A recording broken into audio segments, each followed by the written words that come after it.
Welcome everyone, Dr. Thor here. Get ready for Gnosis. So I want to talk about the actual crazy factor.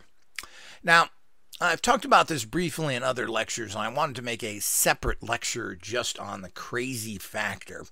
And people say, well, that person's crazy. He has no credibility. Why listen to him, etc. Well, this is true to a degree, and you have to measure the crazy factor or who these people are.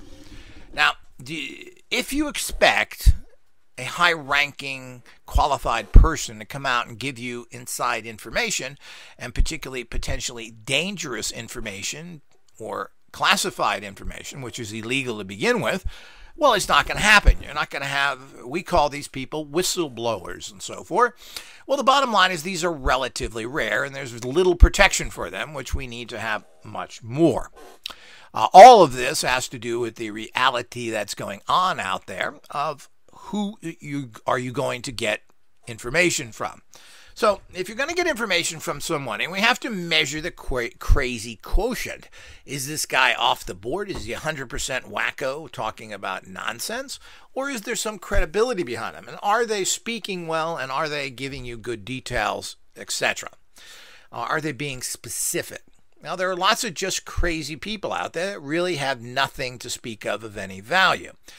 They are people, and a lot of these people are on Social Security disability for mental problems. This is what the infamous Stephen Gibbs, with his time travel nonsense, was a guy who was on disability for being mentally ill and never time traveled anything. He wrote a bunch of books and other things, little booklets, and this guy had no credibility whatsoever, and his actual device did nothing. It was a glorified radionic machine. But he was publicized and pushed out there to discredit time travel, and people like Art Bell had him on several times and everything else. That's what these people did, because if you're wacko and crazy, they put you on. But this guy couldn't speak well, couldn't describe anything, the same old story. Now, this is a problem with a person that just doesn't have anything. That was interesting. I sold his books. I even built the HDR units for a period of time for him. And sold them as research tools. You know, I've always been very open, and I told people, well, we have no idea how this works. Secondly, he used to have a giant electromagnet. He said, put close to your head, put it on your chest. Well, this is very dangerous, and certainly you'll see all sorts of hallucinations if you have a strong electromagnet near your head. We did not include that with units as we sold them towards the end, and it's research, and we were into research, particularly you're talking about in the early 90s, etc., where this was a big subject matter, and he had books that we published as well on time travel. Well, it's interesting. We never said these are real. You have to get out there and find out, well, what is it real? How does it work? And there were some interesting tidbits in there. A very small amount of his work was very interesting. He had some certain concepts, even though he was not really wrapped too tight, and all that goes with that. So, but there is some interest there, and you have to understand what level are you taking this stuff. There's a research level that, gee, this is fascinating information. Let's look into it. This may open other doors because you're thinking in that direction. Then there's the fact that, so there is a shred of value there, depending how you look at it. Now, if you look at it and you take it literally, that this is a time traveler and that the books he put out are going to help you time travel, literally, at a high level, well, you're missing the point here. This is research. It's fascinating. You get this information, maybe you figure it out for yourself. But generally, you're not going to find people that come out, and that's why some people get more attention than others that are legitimate, especially if they're connected. People like Colonel Corso, the day after Roswell, talked about all these things.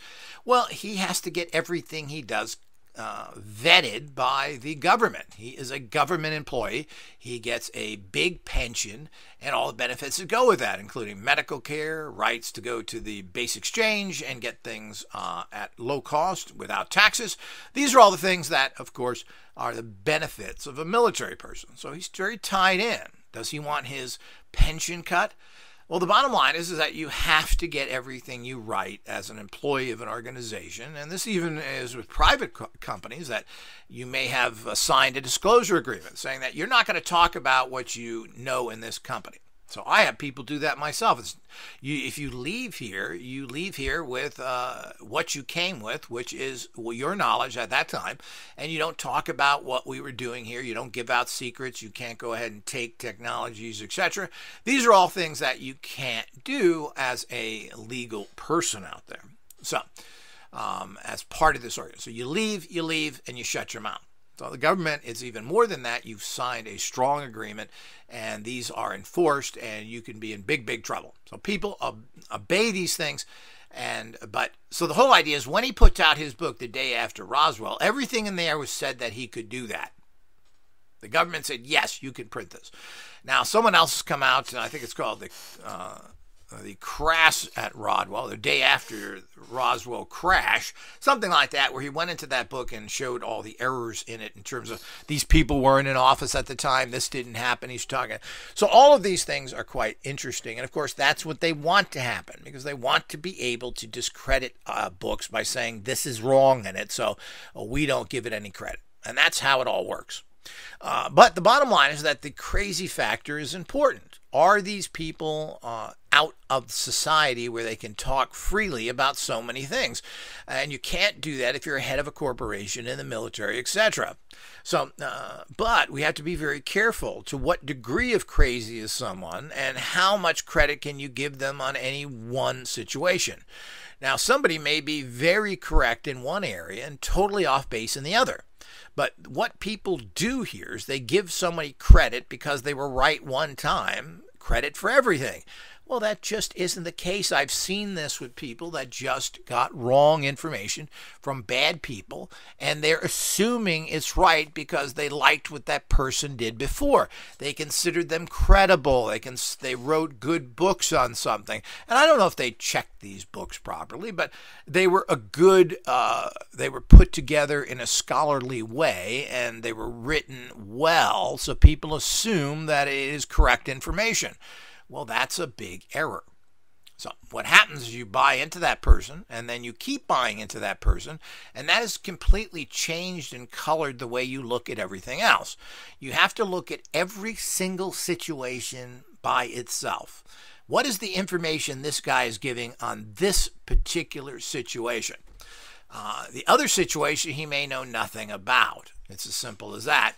And people just don't get this. They don't understand the fact that, yeah, he may have been right over here, but he's way off on this new subject because he just doesn't have the information. He's listened to the wrong person, etc. So this is very, very important to understand where information comes from. But it's very unlikely and near impossible that you're going to get a whistleblower and he's going to write a book or anything else that you're going to get the right information from it.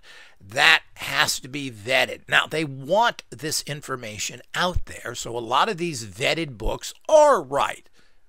They are correct. The information there is correct because they want people to know this. So this is what you have to judge, because you have to know the subject matter. And generally, these are things that are talked about. Another way to judge it is that if they are a credible source, generally it's something that happened 20, 30, 40 years ago. You hear this from remote viewers. They're talking about things that happened in the 80s, 40 years ago. You don't hear about any new stuff whatsoever. So most everything is 30 to 40 years ago. It's old stuff, and they repeat the same stories over and over again. If I hear McGonagall talk about how he drew a submarine another time, I'm going to vomit and poo at the same time. Yeah, what happened recently? What did you... Oh, we can't talk about that. That's classified. No, we're going to talk about what happened 40 years ago that has no value whatsoever. And, of course, that's exactly what they're talking about. That's exactly what's happening. So, is that this is old. They want you to know that. They want to get out there and get remote viewers trained. They have a whole bunch of people that have done it. Everybody in the remote viewing program is running courses and have written books, and they've made millions from it. And they've trained a lot of other people. But nothing is talked about in this day and age any longer. They're not talking about anything that is happening recently, locating people, doing anything else. All this is very, very old, 40, 50. And this is where it comes into the fact that it's been vetted. Yeah, you can talk about it. So long ago that the people involved in it, a lot of them are dead. It's hard to research it. That's all part of the jive that goes on. So that's what you have to look at as well. Now, if you're not going to get current information, well, a lot of this information is valueless. So, but in general, if you're going to get something from someone, it's probably going to be a source that isn't all that connected. They're going to be people that have background problems, maybe have had legal problems, maybe have gotten conflict with other people. Well, who else is it? If everything is rosy and you're going up the chain, whether it's a corporation or a police department or the military, well, controversy is not going to get you a promotion. So the whole idea is that you're going to have to toe the company line, shut up and do what they want you to do. Those people who then step out of that are going to be vilified, and they're going to be seen as the odd star. Oh, that guy, nothing but a troublemaker, he couldn't pass a test. All the things that happen that you're going to hear about. Yeah, and that's the guy you're going to get information from because he has less, maybe nothing to lose, and he's going to talk against the people in that organization because he is not part of it or didn't like the people there. They're all bad people. They're all corrupt, and you left it. Well, that's the person who's going to spill the beans. It's not going to be a guy in that organization. So I don't think people think like that. And, unless you bring these what appear to be obvious conclusions up into the general discussion, people just don't get it.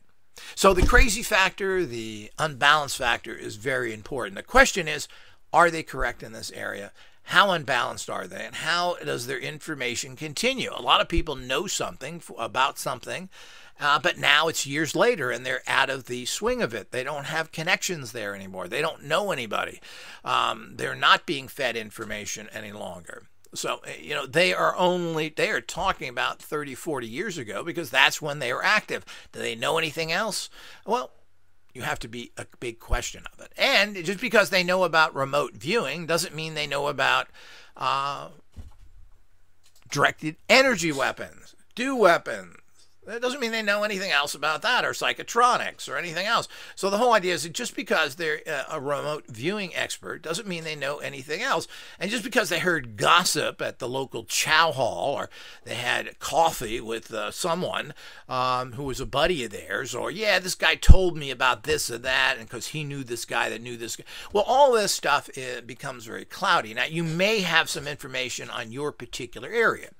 And we also have to understand that the typical way things are done is they're done in, quote, cells. A certain group of people know what's going on, and that's it.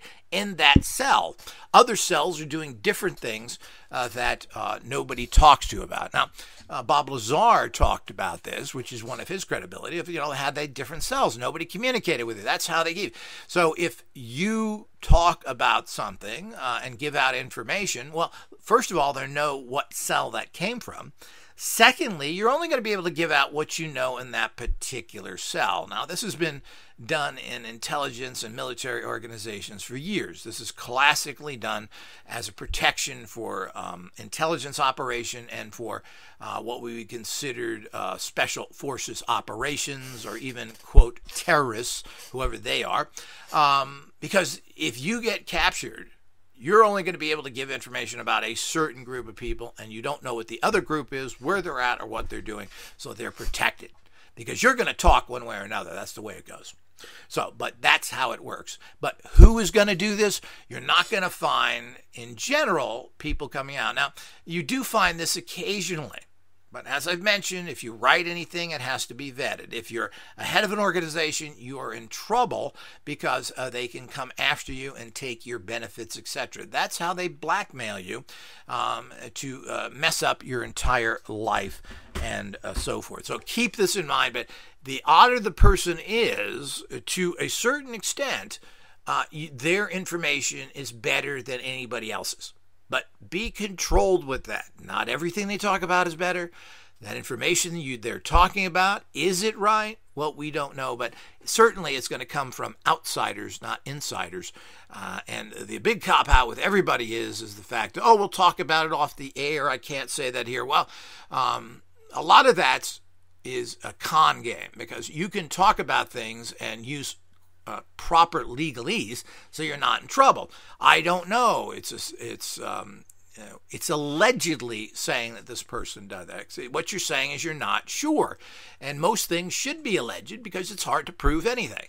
But these people don't do that. They're afraid to talk. They think they're under all sorts of stress. But I'm not sure what that does for everybody. I'm really tired of hearing that you're only willing to give out a certain amount of information and the rest of it you can't give out except to other people that you don't talk of on the air. So all of this I find a big cop-out, a big cowardice situation, which, you're either going to talk about it or not. Don't even bother telling me you know what's going on, but I can't talk about it. So then don't talk about it at all, because I can't trust you either way. So look for the crazies, but be very careful what they're saying in every single incident, and go situation by situation to see if this meets some sort of criteria. And what you may know now may change in the future, meaning you may find out that that person was 100% wrong that you believe now, and vice versa. You may find out in the future this person was 100% correct. But you're going to have to gather this information, put it together in a synergistic fashion to come up with the truth. That's how it's done. Until next time.